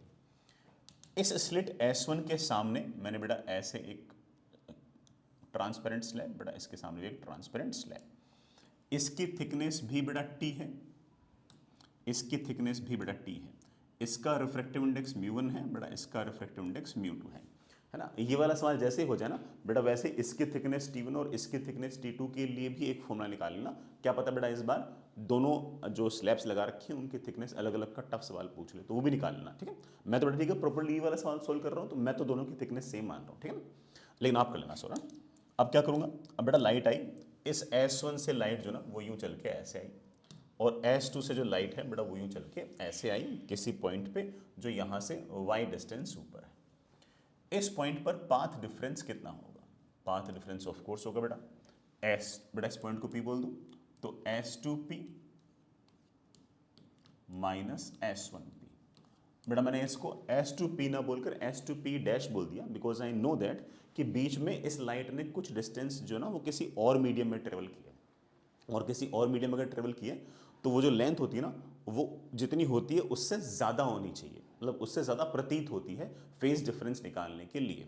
तो ये जो डिस्टेंस है ये टी के बराबर कंसिडर नहीं करेंगे, बल्कि इसे हम म्यू2 इंटू टी के बराबर कंसिडर करते हैं, ठीक है। ये बेटा थ्योरी आपको याद होनी चाहिए।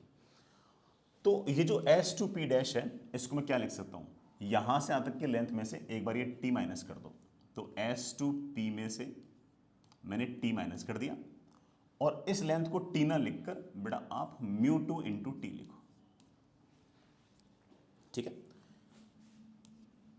Minus S1P dash. ये जो S1P डैश है इसको क्या लिखोगे, पहले इस S1P में से इस T को माइनस कर दो, तो मेरे पास इस S1P में से मैंने T को माइनस कर दिया, और ये जो लेंथ है बेटा इसको मैं म्यू1 इंटू टी लिख दूंगा। जैसे मैंने लिखा मेरे पास बेटा पाथ डिफरेंस की मेरे ख्याल से वैल्यू आ गई है S2P माइनस S1P, बेटा T तो बेटा आपका कैंसिल हो गया, plus म्यू2 minus mu into T, ये बेटा टी आपके कैंसिल हो गया। S2P माइनस S1P बेटा मेरे ख्याल से आप लोग याद रखते हो, it is dy by capital D plus बेटा of course mu minus mu into T. ये मेरे पास आ गया पाथ डिफरेंस। मुझे सेंट्रल मैक्सिमा चाहिए। सेंट्रल मैक्सिमा उसको बोलते हैं जहां बेटा पाथ डिफरेंस की वैल्यू जीरो होती है। जैसे मैंने इसको जीरो किया बेटा मेरे पास y की वैल्यू आ गई, बेटा क्या वैल्यू आ गई है, मेरे ख्याल से आ गई है dt mu minus mu upon small d. ये बेटा मेरे पास कितना शिफ्ट होगा आपका सेंट्रल मैक्सिमा वो आ गया। हालांकि अगर मैं वैल्यूज रखूंगा ना तो बेटा इसकी वैल्यू नेगेटिव आ रही है, इसका मतलब नीचे की तरफ शिफ्ट हुआ है, दैट इज कोई दिक्कत नहीं है, वो उसमें कोई बड़ा काम नहीं है। ये मेरे पास बेटा शिफ्ट आ गया। लेकिन ये पूछा जो शिफ्ट हुआ है वो कितने फ्रिंज विड्थ के बराबर शिफ्ट हुआ है, तो इस शिफ्ट को तुम लिख दो कि that is n times of beta. भाई एक फ्रिंज विड्थ कितनी है बीटा, तो ये शिफ्ट कितनी शिफ्ट फ्रिंज विड्थ के बराबर है ये पूछा है, तो n टाइम्स बीटा। मेरे पास आ गया that is equals to n times lambda capital D upon small D. बड़ा कैपिटल D से कैपिटल D, स्मॉल d से बड़ा स्मॉल d आपका कैंसिल हो गया। सवाल में बड़ा कैपिटल D और स्मॉल d आपको दे भी नहीं रखा था, अब आपसे n पूछ रखा है। n की बड़ा मेरे पास वैल्यू आ गई है t म्यू2 माइनस म्यू1 अपॉन बेटा ऑफ कोर्स आपका लैम्डा नीचे आ जाएगा। ये आपका आंसर है, ठीक है ना। ये आपका आंसर है, सिर्फ वैल्यूज रखनी है। अब इसकी वैल्यू अगर नेगेटिव आ रही है इसका मतलब बेटा वो शिफ्ट ऊपर नहीं नीचे में, बाकी वजह से कोई खास ऐसी दिक्कत वाली बात नहीं, ठीक है। सिर्फ वो बेटा वैल्यूज पटकनी, वैल्यूज पटकते मेरा आंसर आ जाएगा। कई बच्चे बड़ा शिफ्ट याद रख सकते हैं, बड़ा शिफ्ट मैंने तुम्हें याद भी करा रखी है कि यहाँ पर बड़ा म्यू2 हो और यहाँ पर बड़ा मान लो 1 हो, तो बड़ा वो म्यू2 माइनस 1 आता है फॉर्मूले में ना, याद आ रहा हूँ मेरे ख्याल से मोस्टली बच्चों को कि ना स्लैब सिर्फ और सिर्फ एक ही जगह लगाया जाए, दूसरी जगह स्लैब ना लगाया जाए, तो एक म्यू2 हो जाएगा बड़ा, एक आपका 1 हो जाएगा, ऐसे करके बड़ा काम बन जाता है। खैर बड़ा वैल्यूज रखते हैं। थिकनेस है कितनी, बड़ा थिकनेस मेरे ख्याल से 0.1 मिलीमीटर है, तो 0.1 मिलीमीटर।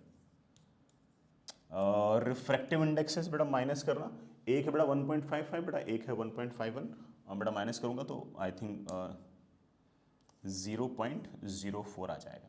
हालांकि बेटा नेगेटिव में आता है, लेकिन नेगेटिव सिर्फ और सिर्फ क्या बता रहा है क्यों नीचे शिफ्ट हुआ है, तो उसको ऐसे चिंता वाली बात नहीं। अपॉन लैम्डा, बेटा लैम्डा मेरे ख्याल से 4000 एंगस्ट्रॉम बोल रखा है, तो 4 इंटू 10⁻⁻7 लिख दो उसको, ठीक है। बेटा -7 ऊपर गया तो ये हो गया 10⁻3, बेटा 4 पावर तो ये कैंसिल हो गया, 10⁻3 से बेटा मैंने इसको निपटाया तो ये कितना हो गया 40, बेटा ये 40 इससे कैंसिल हो गया, तो 10 फ्रिंज विड्थ के बराबर बेटा ये आपका शिफ्ट हो चुका है, ठीक है। यही 10 आपका आंसर है। नेक्स्ट इज अच्छा सवाल बेटा। The diffraction pattern of light of wavelength 400 nanometre diffracting from a slit of width 0.2 millimeter is focused on a focal plane of convex lens of focal length 100 centimeter. The width of first secondary maxima will be. अब यार इसमें ना मतलब जो बच्चा formula घोट के आया ना उसका आंसर नहीं आएगा, है ना, क्योंकि बच्चा फॉर्मूला घोट के आता है बेटा सेंट्रल मैक्सिमा की जो विड्थ है ना उसका। ये किसका पूछ रहा है? पहली सेकेंडरी मैक्सिमा जो ना उसकी विड्थ, मतलब सेंट्रल मैक्सिमा के जो आगे वाली ना उसकी विड्थ पूछ रहा है, और उसकी विड्थ जो है ना वो सेंट्रल मैक्सिमा के हाफ होती है। बहुत सारे बच्चों को नहीं पता होती, इस कारण से ऑफ कोर्स उनका आंसर गलत आ जाता है। मैं समझाता हूँ, है ना, मैं पूरी बात समझाता हूँ, ऐसे जल्दबाजी नहीं कर रहा, ठीक है। तो थोड़ा सा बेटा बहुत सारे बच्चों के लिए कॉन्ट्रोवर्शियल सवाल है, बहुत सारे बच्चों से बड़ा ऑफ कोर्स है ना, अरे बहुत सारे बच्चे तो ऐसे मिल जाएंगे कि सेंट्रल मैक्सिमा की विड्थ भी नहीं पता उनको, तो डिफ्रैक्शन के अंदर, ठीक है, खैर उनका तो क्या है। मेरे पास ये बड़ा स्लिट है, लेट से बड़ा इस स्लिट की जो विड्थ है वो मेरे पास ऐसे है small A. Diffraction pattern of light बड़ा वेवलेंथ मुझे दे रखी है, लाइट की जो वेवलेंथ है बड़ा मेरे पास वो 400 नैनोमीटर है। स्लिट जो है बड़ा उसकी विड्थ 0.2 मिलीमीटर है, ठीक है। Is focused on a focal plane of convex lens of focal length 100 centimetre. बड़ा यहाँ पर मैंने कोई ना कोई लेंस लगा रखा है, और जो लेंस लगा रखा है उसकी फोकल लेंथ बड़ा मेरे पास है वो 100 सेंटीमीटर है। जो स्क्रीन है वो सामने है बड़ा, और उसके फोकल प्लेन पर स्क्रीन है ना, इसका जो फोकल प्लेन है ना बड़ा इस पर आपके पास स्क्रीन है ऐसे। तो ये जो डिस्टेंस है जिसको आप कैपिटल डी बोलते हो ये आपके पास एफ के बराबर है। कोई फर्क नहीं पड़ रहा बेटा लेंस वेंस से, मैंने आपको समझा रखा है। लेंस लगाने का मतलब है कि इसे हम फ्रेनहोफर डिफ्रैक्शन बोलते हैं, बस कैपिटल डी की जगह एफ आ जाता है, बाकी सारी कहानी बिल्कुल वैसी की वैसी रहती है, कोई दिक्कत नहीं होती, ठीक है। The width of first secondary maxima will be, जो पहला सेकेंडरी मैक्सिमा होगा उसकी विड्थ कितनी है। तो यार इसमें ना मोस्टली बच्चों से ऑफकोर्स बड़ा वाला सवाल नहीं बनेगा, और जिसके जो और कई बच्चे तो ऐसे होंगे जो एक्चुअल आंसर से डबल आंसर दे के आएंगे। जो डबल आंसर दे के आएंगे वो क्या बता रहे हैं, वो ऐसे कहेंगे कि देखो सर आपने सिखा रखा है कि यहाँ से लाइट डिफ्रैक्ट होगी यू, यहाँ से लाइट डिफ्रैक्ट होगी यू, ये तो मेरा सेंट्रल मैक्सिमा है, ये मेरे पास फर्स्ट मिनिमा है, ये मेरे पास फर्स्ट मिनिमा है। लेट से मेरे पास ये एंगल थीटा है, लेट से मेरे पास ये वाला एंगल थीटा है। तो बोलेगा कि देखो सर ना मिनिमा निकालने के लिए मेरे पास सीधा फॉर्मूला है a sine theta is equals to n times of lambda. पहले मिनिमा के लिए ऑफ कोर्स हम एन को 1 रखेंगे, तो a sine theta is equals to lambda. Theta छोटा है तो हम बड़े आराम से लिख सकते हैं theta is equals to lambda upon a. Theta is equals to lambda upon a हो गया। सेंट्रल मैक्सिमा यहाँ पर है, और या मोस्टली जो इंटेंसिटी होगी ना वो सिर्फ और सिर्फ इस इतने से रीजन के अंदर ही होगी। अगर ये डिस्टेंस आपके पास कैपिटल डी है, ये एंगल आपके पास थीटा है, तो ये आपके पास है डी इंटू थीटा, ये डिस्टेंस आपके पास है डी इंटू थीटा। तो जो सेंट्रल मैक्सिमा है, ये जो बड़ा आपका सेंट्रल मैक्सिमा है, इसकी जो विड्थ आएगी वो आपके पास आएगी 2d थीटा, हमारे इस वाले केस में 2f theta, and it will be 2f into theta. Theta की बड़ा वैल्यू कितनी है, लैम्डा अपॉन ए। लेकिन मजे की बात ये कि सवाल के अंदर हमसे ये पूछ नहीं रखा, ये बड़ा स्टैंडर्ड फॉर्मूला है, हमें याद रखना है। 99% केस में सेंट्रल मैक्सिमा की विड्थ का सवाल ही आपकी शिफ्ट के अंदर आएगा, यही वाला सवाल आपसे पूछेंगे।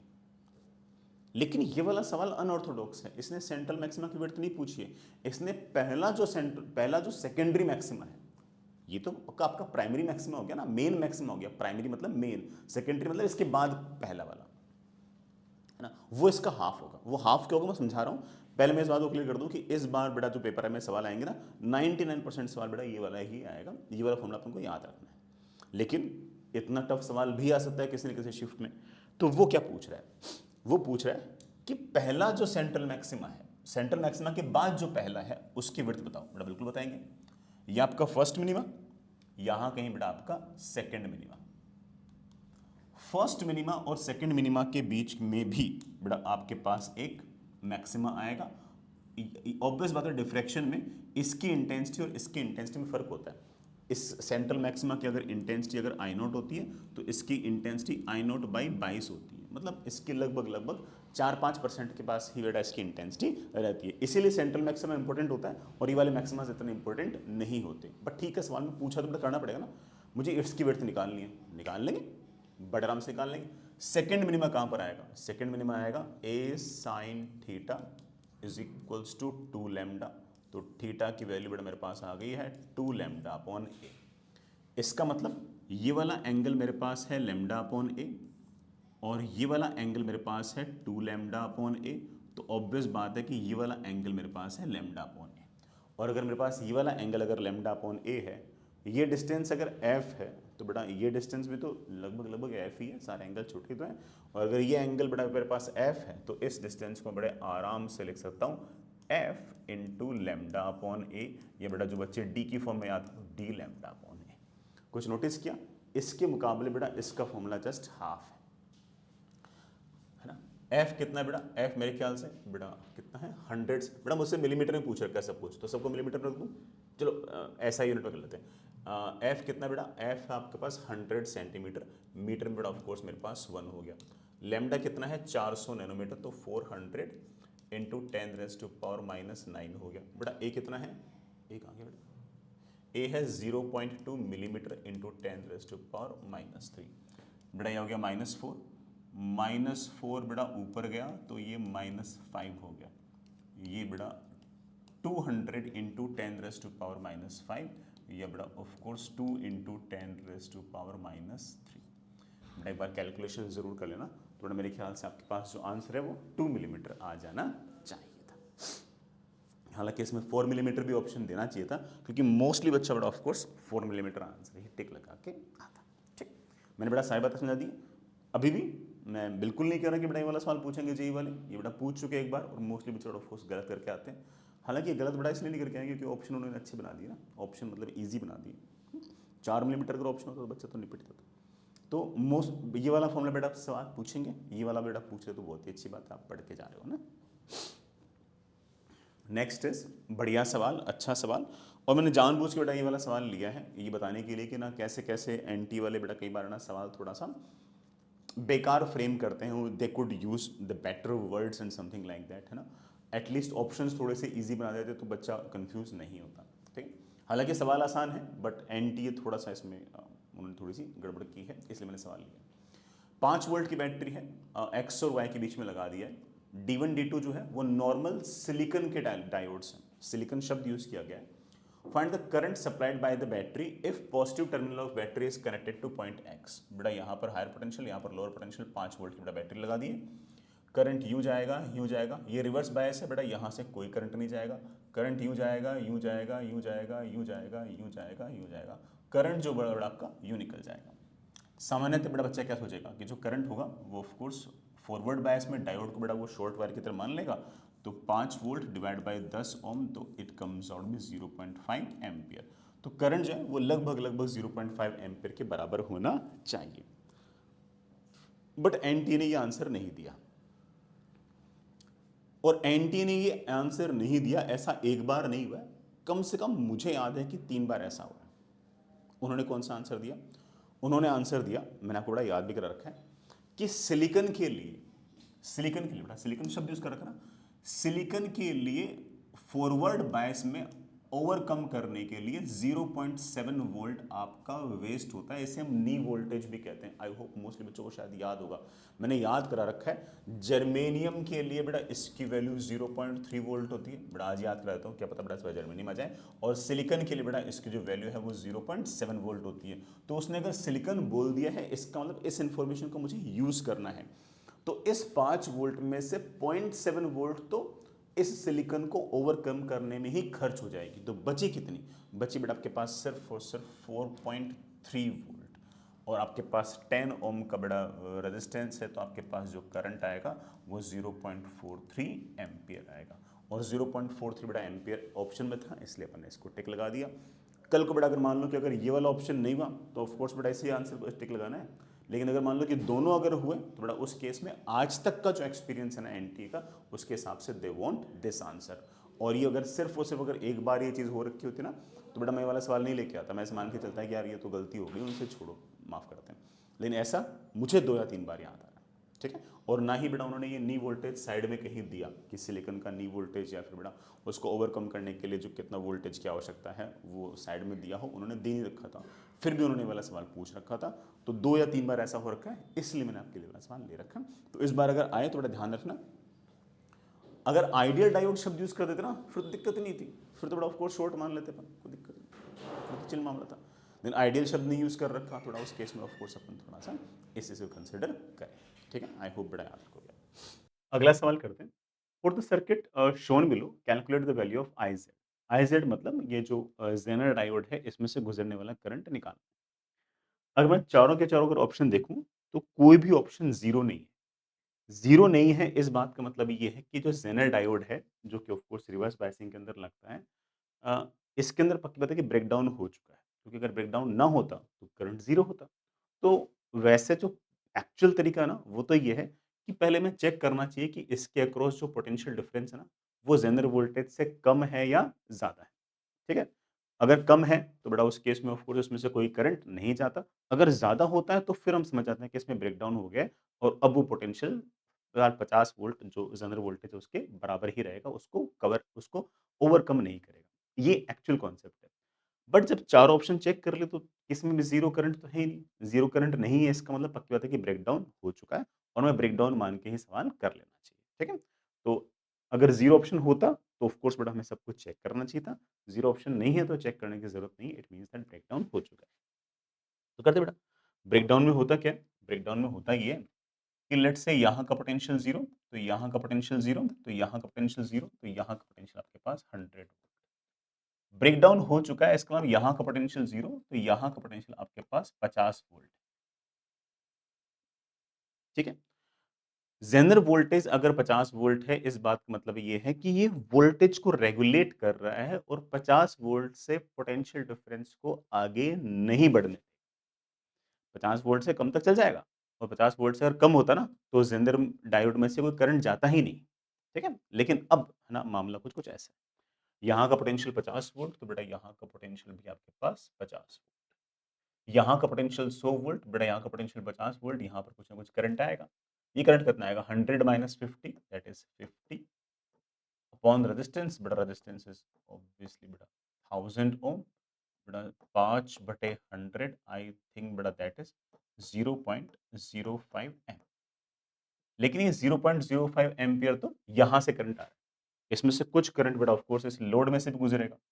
लोड में से कितना करंट गुजर रहा होगा? लोड में से करंट गुजर रहा है बेटा 50 वोल्ट का पोटेंशियल डिफरेंस है और 2000 ओम का हमारे पास इस तरीके से करंट है।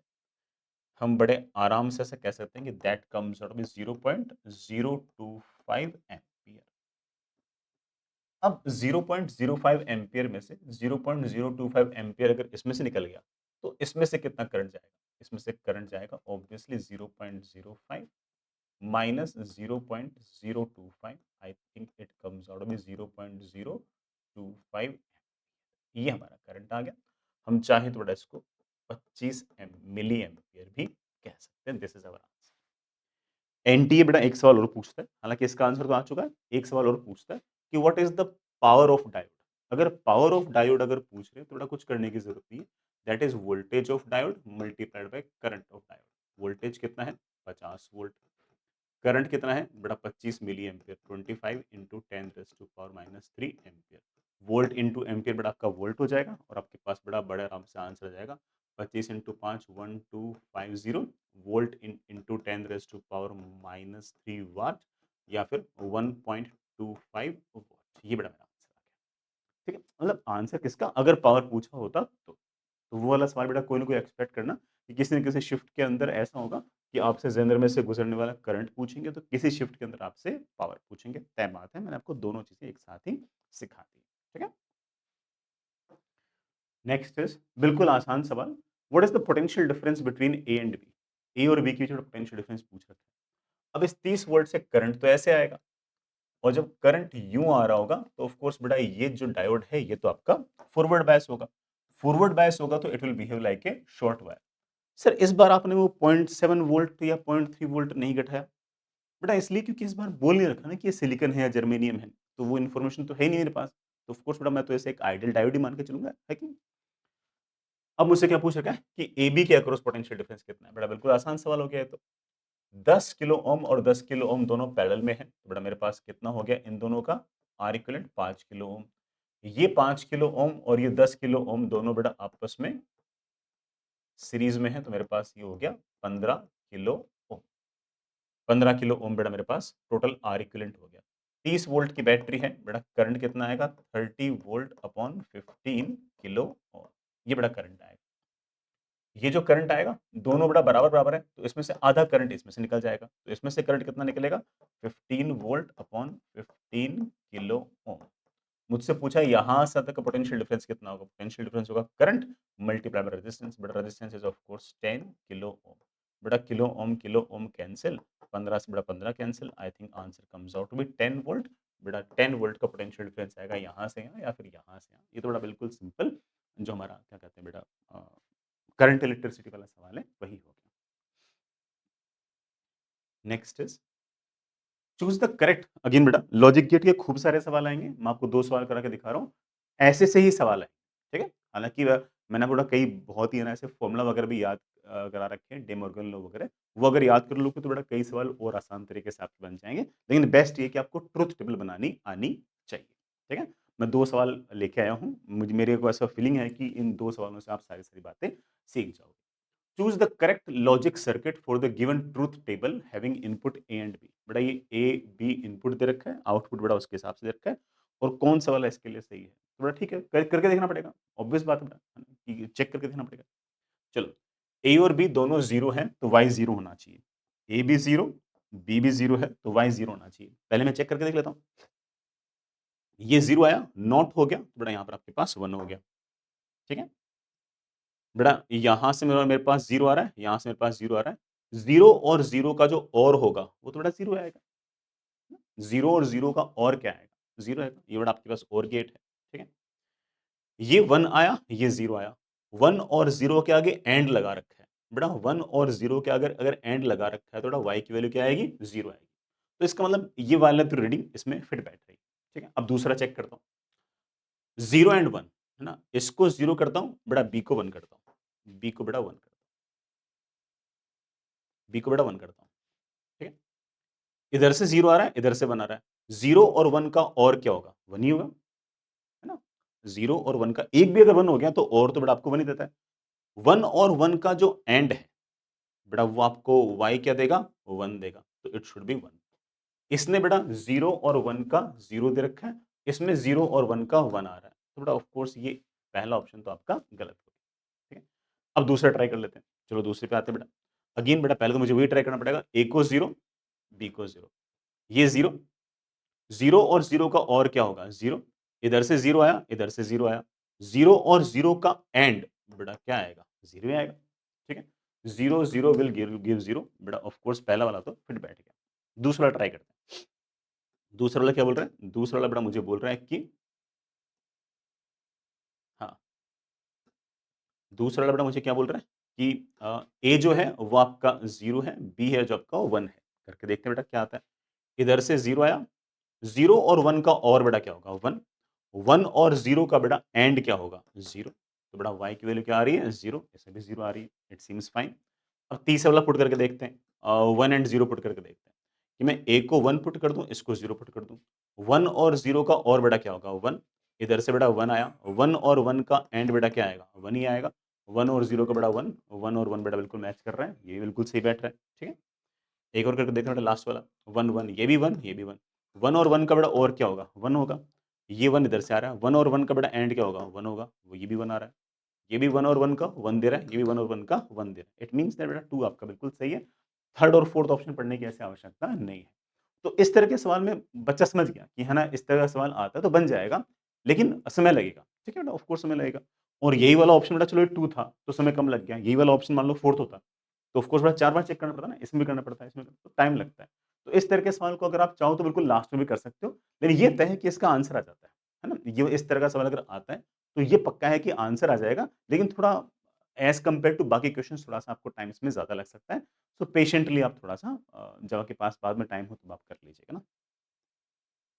अगेन बेटा बिल्कुल है ना, वैसा सा सवाल बेटा वापस से रिपीट। इस बार बड़ा सवाल उल्टा हो गया कि आप ये सवाल थोड़ा-सा उसके मुकाबले टाइम टेकिंग कम है, क्योंकि इसमें क्या हुआ कि ना आपको सर्किट डायग्राम दे रखे हैं और ट्रुथ टेबल आपको बनानी है। तो it is little bit easier, easier मतलब कॉन्सेप्चुअली ईज़ियर नहीं, बट मतलब टाइम टेकिंग थोड़ा-सा मेरे को लगता है कि थोड़ा-सा बच्चों को उसमें कम लगेगा।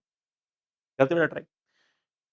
पहले बेटा 0-0 करके चेक करना है। लेकिन 0-0 चेक करने में फ़ायदा नहीं है, क्योंकि चारों ऑप्शन में ए और बी दोनों को 0 करते हैं, तो वाई बेटा सब में 0 दे रखा है। तो दोनों को ए और बी को 0 पुट करने से कोई ख़ास फ़ायदा है सच नहीं है। अपन ये चेक करते हैं, ए को 1 और बी को 0। चलो, ए को 1, बी को 0 और वाई क्या आता है चेक करते हैं। बिल्कुल करते हैं बेटा, ठीक है? और इसमें ऑफ कोर्स अलग-अलग ऑप्शन में अलग-अलग आउटपुट है, तो है ना, इसमें पता लग जाएगा कौन-सा आंसर सही है। इधर से 1 आया, इधर से बेटा 0 आया, 0 का बेटा नॉट 1 हो गया। 1 और 1 का और बेटा 1 होगा, ठीक है? ये बेटा इधर से ए जो है वो 1 है, बेटा ये आपका 1 है, 1 का नॉट कितना हो गया 0। बेटा ये बी जो आपका 0 है, 0, 0, 0 बेटा यहाँ पर 0। 0 और 0 का बेटा और क्या होगा 0। इधर से बेटा 1 आया, इधर से 0 आया। बेटा यहाँ पर नॉर गेट लगा रखा है। नॉर गेट क्या होता है? और गेट का उल्टा। 1 और 0 का और क्या होगा? 1। 1 और 0 का और क्या होगा? 1। लेकिन नॉर है, तो बेटा ये क्या कर देगा? 0। इसका मतलब 1 and 0 will give me 0। 1 and 0 will give me 0। 1 and 0 will give me 0। ये गलत हो गया। 1 एंड 0 विल बी गिव, मतलब इसका मतलब ये आंसर नहीं हो सकता। इनमें से कोई सा भी आंसर हो सकता है। अब अगेन अगला करना पड़ेगा। करते करते। ज़्यादा टाइम लगेगा नहीं, करते हैं। 0 1 है ना? 0 1 ये अपन को चेक करना है। बेटा ठीक है। ए को 0, बेटा बी को 1। ए को 0, बेटा बी को 1। ए बेटा आपका 1 है, तो बेटा ये आपका 1 है, ये इसका नॉर कर दिया, तो ये 0 हो गया। ये बेटा आपका 1 है, तो इसका नॉट कर दिया, तो बेटा ये 1 हो गया। ये आपका 0। 0 और 1 का और बेटा कितना होगा? 1, ठीक है? ये बेटा आपका 1 है, तो ये भी आपका 1 है। 1 और 0 का बेटा और कर दिया, कितना आ गया? 1 आ गया। 1 और 1 का अगर और करते हो, तो 1 ही आएगा, लेकिन ये नॉर है, तो बेटा उल्टा कर देगा, तो 0 आ जाएगा। इसका मतलब 0 और 1 का आउटपुट जो है वो 0 आना चाहिए। That seems okay. 0 और 1 का आउटपुट 0 आना चाहिए। That seems okay. 0 और 1 का आउटपुट 0 आना चाहिए। This is of course wrong. तो आंसर या तो बेटा 1 होगा या आंसर 3 होगा। अब बेटा लास्ट वाला चेक कर लेते हैं। लास्ट वाले में मुझे 1 1 पुट करना है। ये भी 1, ये भी 1। इधर से बेटा 1 आया, ये 1, बेटा ये उसका उल्टा 0। यहाँ से 1 आया, बेटा ये उसका उल्टा 0। यहाँ से बेटा 1 आया 1। 1 और 0 का और बेटा क्या होगा? 1। 1 और 0 का और बेटा कितना होगा? 1। इधर से भी 1, इधर से भी 1। 1 और 1 का और क्या होगा? 1 ही होगा। लेकिन ये नॉर है, तो बेटा ऑफ कोर्स क्या कर देगा? 0। तो इसका मतलब 1 1 will give me 0। 1 1 will give me 0। 1 1 will give me 0। तो of course third option seems good. ठीक है? तो ऐसे आप बड़े आराम से ट्रुथ टेबल बना सकते हो, कोई खास दिक्कत नहीं है। ठीक है बेटा?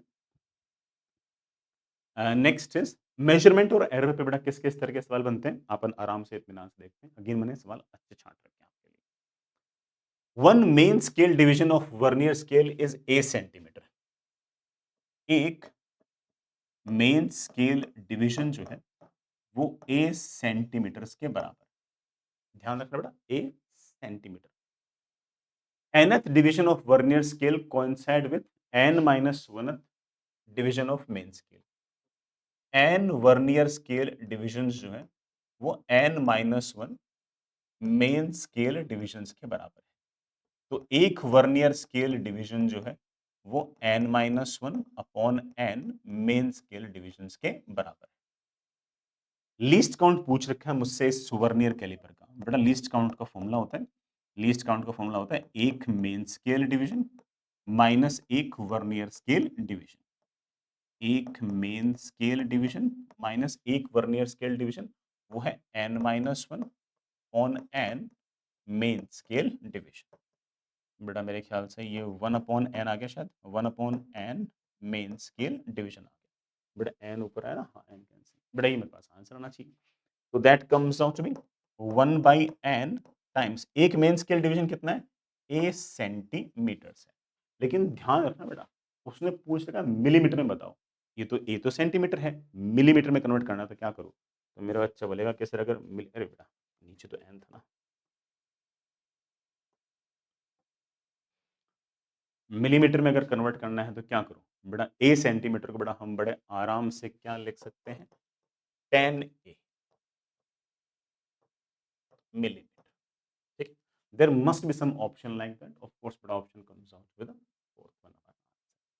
कूल, अच्छा सवाल है। ठीक, आराम से इत्मीनान सुनते हैं। एक स्क्रू गेज है जिसकी 50 डिविजन्स हैं सर्कुलर स्केल पे, बड़ा ठीक है, 50 डिविजन्स हैं सर्कुलर स्केल पे। The circular scale is 4 unit ahead of the pitch scale prior to the use. मतलब जब बेटा दोनों स्टड्स अगर टच हो जाते हैं तो सर्कुलर स्केल जो है ना वो 4 डिविजन्स आगे है। इसका मतलब उसके अंदर कोई ना कोई पॉजिटिव बेटा, उसके अंदर कोई ना कोई जीरो एरर है। ठीक है, किसी बेटा अगर ये पॉजिटिव जीरो एरर अगर याद ना हो तो कोई खास ऐसी दिक्कत नहीं, सवाल फिर बन जाएगा। ठीक है, upon one complete rotation of circular scale the displacement of 0.5 millimeter is noticed on the pitch scale। अगर मैं उस पूरे सर्कुलर स्केल को पूरा अगर चक्कर काटता हूं तो वो सर्कुलर स्केल मेन स्केल पे जो बड़ा आपकी पिच स्केल है उस पर 0.5 मिलीमीटर चल लेता है। 0.5 मिलीमीटर हमारा एक तरह से पिच हो गया। The nature of zero error मुझसे पूछ रखी है, बट ऑफ कोर्स वैसे तो पॉजिटिव जीरो एरर है, याद होनी चाहिए। एंड द लीस्ट काउंट, चलो बेटा लीस्ट काउंट कैसे निकालते हैं। लीस्ट काउंट का बड़ा फॉर्मूला है कि आपकी पिच कितनी है divide by number of circular division. Pitch बेटा मेरे पास है 0.5 मिलीमीटर, और 0.5 मिलीमीटर को बेटा हम कितने स्केल्स हैं बेटा आपके पास सर्कुलर स्केल के अंदर, कितने हैं, 50 है क्या बेटा, 50 से डिवाइड कर दो, 50 से डिवाइड कर दो, डिवाइड कर दो बेटा, हमारे पास बड़े आराम से आंसर आ गया। बेटा देखना मेरे पास ये कितना आ गया, अ, बेटा 0.5 मिलीमीटर को बेटा तुम क्या लिख सकते हो बेटा, दैट इज एक जीरो बेटा इधर लिख दो, ऐसे चलेगा ना बेटा। 0.5 को बेटा मैं 3 जीरो अगर इधर लेके आऊंगा तो बेटा मेरे पास ये 500 माइक्रोमीटर बन जाएगा। ये दोनों बेटा इससे कैंसिल हो गया, that comes out to be 10 micrometre. ये हमारा बेटा लीस्ट काउंट हो गया। 10 माइक्रोमीटर बेटा हमारा लीस्ट काउंट है। ठीक है, और बेटा 10 माइक्रोमीटर पर सिर्फ और सिर्फ एक ही ऑप्शन था बेटा, कौन सा, सेकंड वाला। पॉजिटिव जीरो है बेटा, आपको ऑफ कोर्स याद होनी चाहिए कि आपकी जो बेटा सर्कुलर स्केल जो है बेटा वो 4 यूनिट्स आगे है, मतलब बेटा बस 4 नीचे चली जाती है और दोनों स्टड्स टच हो जाते हैं। अदरवाइज दोनों स्टड्स टच हो जाएं तब बेटा सर्कुलर स्केल का जीरो जो है ना वो बेटा रेफरेंस लाइन को टच करना चाहिए, लेकिन इसमें क्या है कि वो 4 ऐसे नीचे आ चुका है। ठीक है, तो उसको हम पॉजिटिव जीरो कहते हैं। यही 4 अगर ऊपर रहता तो उसमें नेगेटिव जीरो कहते हैं। अच्छा सवाल, बढ़िया सवाल, बल्कि इस तरह के सवाल बेटा एडवांस के अंदर भी पूछ रखे हैं। आप आराम से इत्मीनान से सुनिए। In a screw gauge, fifth division of circular scale coincide with the reference line when the ratchets is closed। बेटा दोनों जब स्टड्स टच हो जाते हैं तब पांचवा जो स्केल है ना वो टच कर रहा है बेटा किसको, बेस लाइन को। इसका मतलब कुछ ना कुछ जीरो एरर पहले से ही है, कुछ ना कुछ बेटा जीरो एरर पहले से ही है। और जो जीरो एरर है बेटा वो आपके पास वो 5 सर्कुलर डिविजन्स के बराबर है, तो 5 टाइम्स बेटा ऑफ कोर्स आपका लीस्ट काउंट कोई ना कोई जीरो एरर है। बात देखेंगे। 50 डिवीजन बेटा सर्कुलर स्केल पे हैं और मेन स्केल पर 0.5 मिलीमीटर चलता है एक कंप्लीट रोटेशन पे। तो इससे मैं लीस्ट काउंट निकाल सकता हूं। लीस्ट काउंट कितना होगा, पिच कितनी है 0.5 मिलीमीटर, और नंबर ऑफ सर्कुलर डिविजन्स कितने बेटा, नंबर ऑफ सर्कुलर डिविजन्स मेरे पास 50। बेटा मैं ऊपर अगर इसको माइक्रोमीटर में अगर कन्वर्ट करूं तो बेटा दैट इज 500 माइक्रोमीटर ऑन बेटा 50। आई थिंक बेटा this comes out to be बेटा कितना, 10 माइक्रोमीटर। बेटा 10 माइक्रोमीटर बोल दो, या बेटा मैं इसको 0.01 मिलीमीटर भी कह सकता हूं। ठीक, ये मेरे पास लिस्ट काउंट हो।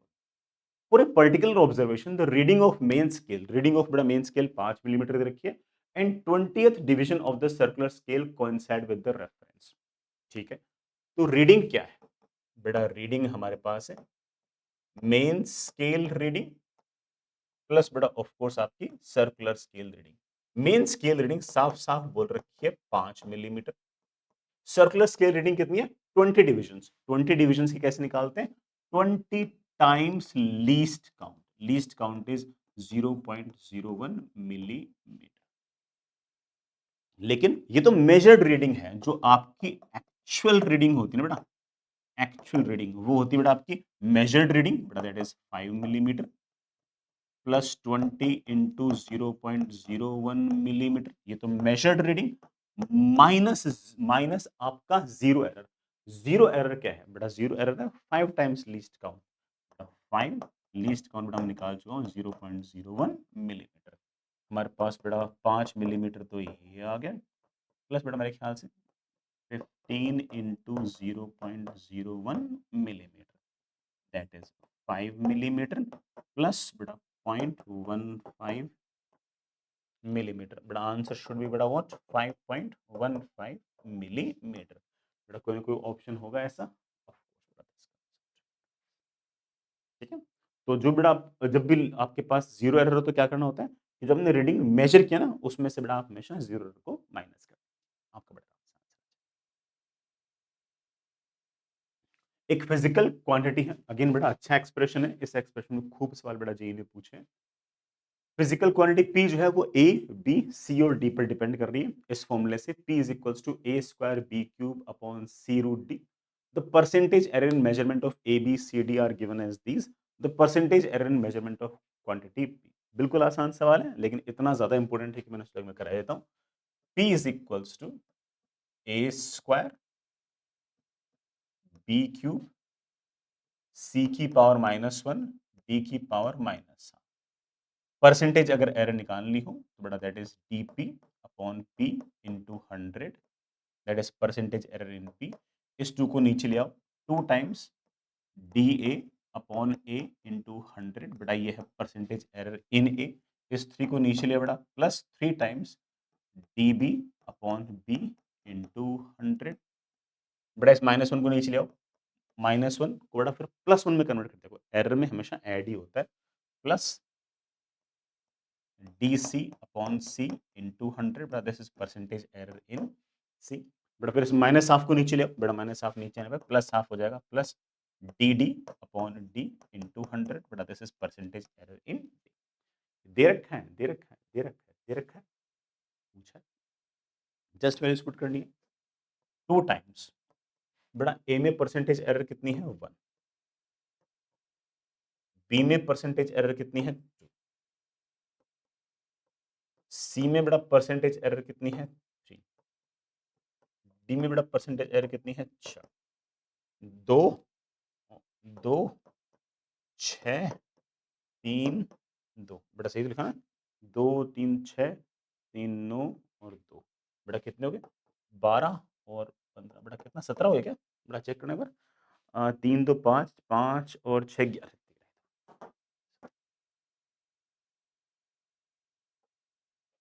6 और 5 11, 11 और 2 13, बेटा 13% हमारे पास है। बिल्कुल स्टैंडर्ड फॉर्मूला है, हर बार लगाओ कोई दिक्कत नहीं, ठीक है।